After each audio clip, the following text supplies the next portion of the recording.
Today, we're diving into what is honestly a seismic shift in global politics. And it's happening right in America's own backyard. We're going to look at how one of the world's quietest diplomatic relationships suddenly got very, very loud. Let's get into it. It's a pretty provocative question, I know. But look, a whole series of pretty dramatic events has basically forced Canada, the United States' closest and for decades most trusted partner, to completely rethink its place in the world and its relationship with its superpower neighbor.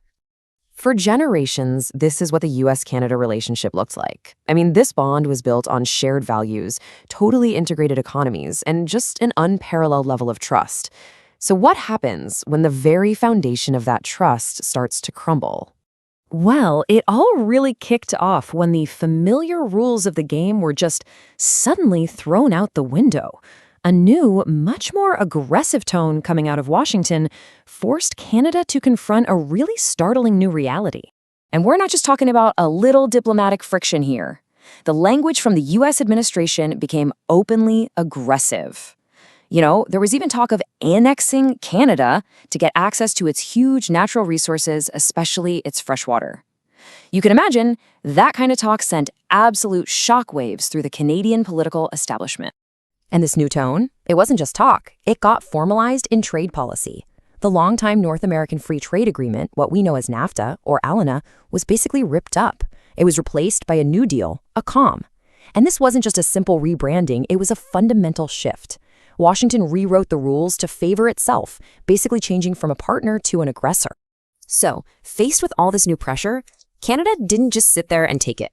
Instead, on the world stage at Davos, its Prime Minister, Mark Carney, he laid out this bold, defiant new vision for his country, and really, for the whole world.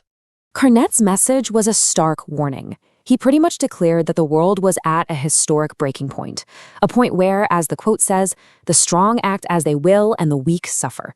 This wasn't just him complaining. It was a diagnosis of a global problem. It was a call to action against a world where might makes right. And here is Canada's proposed solution, the third way. It's a direct challenge to this idea of great power competition. The whole idea is to unite what they call middle powers, so nations that aren't superpowers but still have significant economic or diplomatic clout, to create a new bloc that can defend the international system and, of course, protect their own interests. Okay, so it's a super ambitious plan, right? But the big question is, does Canada actually have the clout to pull this off? Well, you might be surprised. Let's take a look at the strategic assets it's bringing to the table. First up, and this is a big one, resources. Prime Minister Carney himself called Canada an energy superpower, and he's not wrong. The country has these massive reserves of critical minerals. We're talking about the essential stuff for everything from electric vehicle batteries and high-tech screens to wind turbines. In the 21st century economy, that is a huge source of leverage. Second, you've got diplomatic street cred. Canada is not a newcomer to the world stage. It was a founding member of both the UN and NATO. It's a major contributor to global efforts like aid to Ukraine, and it's even lining up with European defense initiatives to build strategic autonomy away from the US. And third, you can't forget hard power. To back up all these ambitions, Canada announced a really dramatic increase in its military spending, all the way up to 3.5% of its GDP. And this is the crucial part. It's not just talk. It is a serious financial and strategic commitment to a new, much more assertive role in the world. So, with the new doctrine and the tools to back it up, Canada started putting its plan into motion with incredible speed. This wasn't just theory anymore.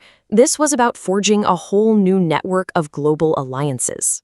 And they were not messing around. The Canadian government went on an absolute diplomatic blitz, signing 12 new trade and security agreements across 4 different continents in just 6 months. The goal was crystal clear: rapidly diversify its partnerships and cut its economic dependence on the United States. And maybe the most telling example of this new realpolitik is a landmark deal they struck in Beijing.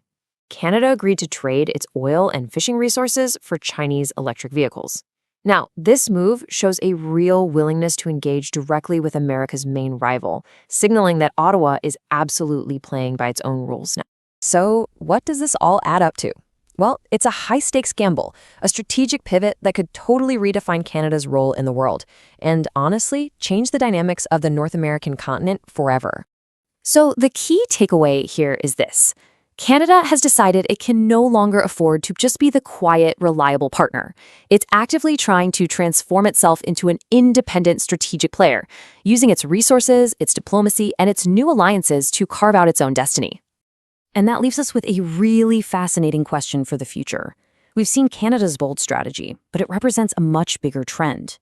Is it really possible for nations caught between superpowers to band together and create a third way?